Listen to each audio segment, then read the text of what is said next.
Good morning, students. Welcome back to the new session. In this session, we are having the first chapter, that is Socrates, a seeker of truth. What is the meaning of Socrates? Socrates means a Greek philosopher whose aim is to find the meaning of life. The true meaning of life is to attain the truth. That's why he used to be the seeker of truth. The life meant for him is to achieve the truth. What is the truth that lie behind everyone's life? Or it must be the goal of every individual's life that what is the truth lie within our life. So let us discuss the chapter in detail. There are some individuals whose goal of life is truth. For the sake of truth, they do not even hesitate to give up their lives. Socrates was one such person. He was one of the wisest men. He was born more than 2400 years ago in Athens, capital of Greece. As I said, Socrates was a Greek philosopher. His aim is to find the ultimate goal of life, that is truth. For that, he don't even hesitate to give up his life. In those days, people used to be superstitious and ignorant. Socrates thought these two things were the enemies of goodness. If people will believe in wrong beliefs, negative thinking, they don't know what is right, what is wrong. That means they cannot reach to the ultimate goal of life. They cannot spread the goodness among the society, among everyone. He wanted to impart right knowledge to the people so that they could differentiate between good and evil on their own. That's why he wants that everyone should know what is right, what is wrong, what is good, what is evil. So his aim to impart the knowledge among people. He told his disciples to remain quiet and to speak at the right time, only when it is absolutely necessary, because unnecessary talk can bring to the quarrel, or there is a conflict between thoughts and thinking and doing. They asked him how they could know it was the right time to speak. Socrates replied, "Before saying anything, ask yourselves 3 questions. And after you get an affirmative answer, that is the positive response from anyone's side, then only speak something. If the person is speaking in some negative respect, that means he is not agreed with your response or your questioning. So that time we should not talk more or speak something at that particular moment." His disciples asked him what was the 3 questions. He said, "First ask yourself whether you are going to say is true. If you," he said, "first and are not sure about the truthfulness of your words, it is better not to say anything." As I said, that if the person who is asking question, if the person to whom you are asking question is, that question must be true. If we say nothing carelessly, we become transmitter of falsehood.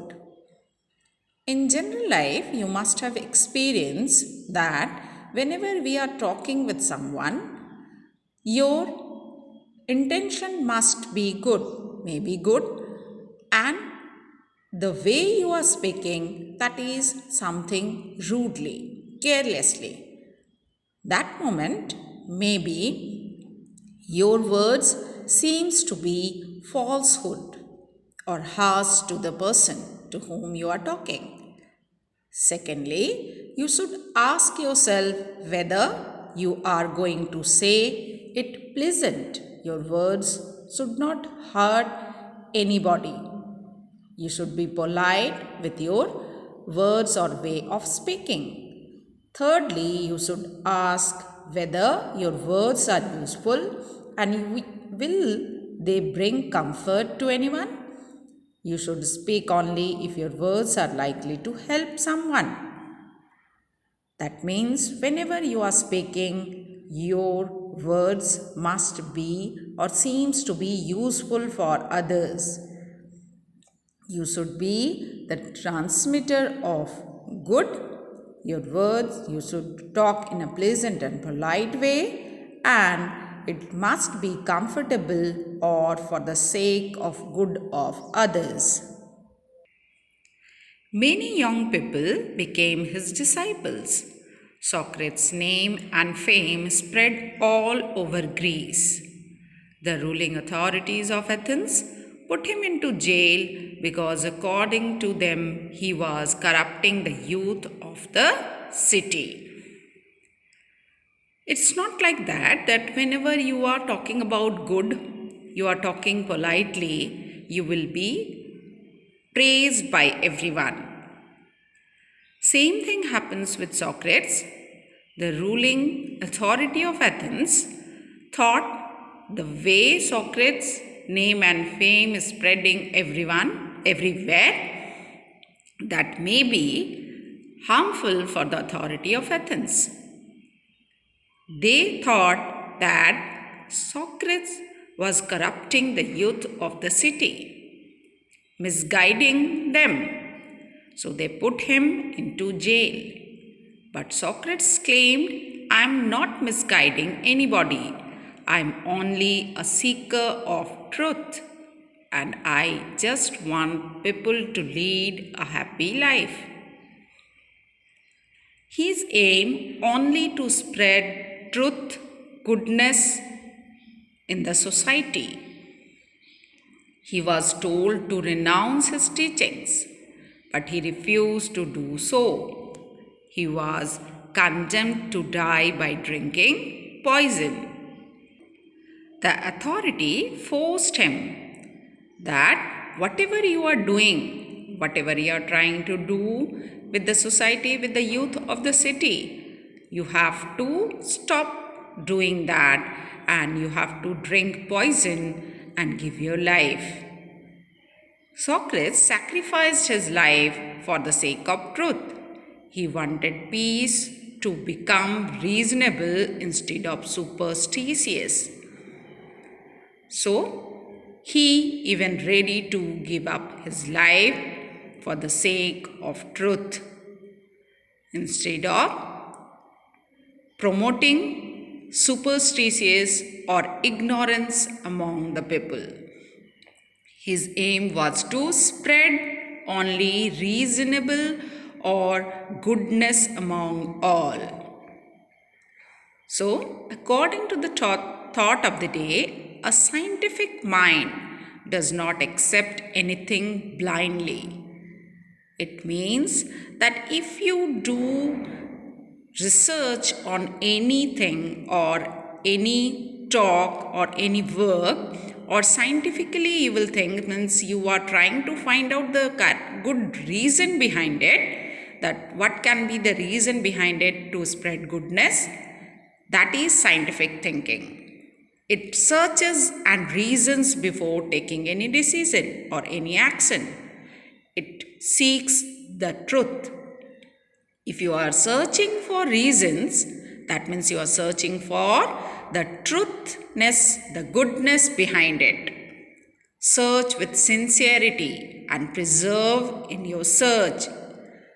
In the end, you will find it. We should never give up. We should always search for truth with full sincerity and determination. Then we will surely find the truth of life.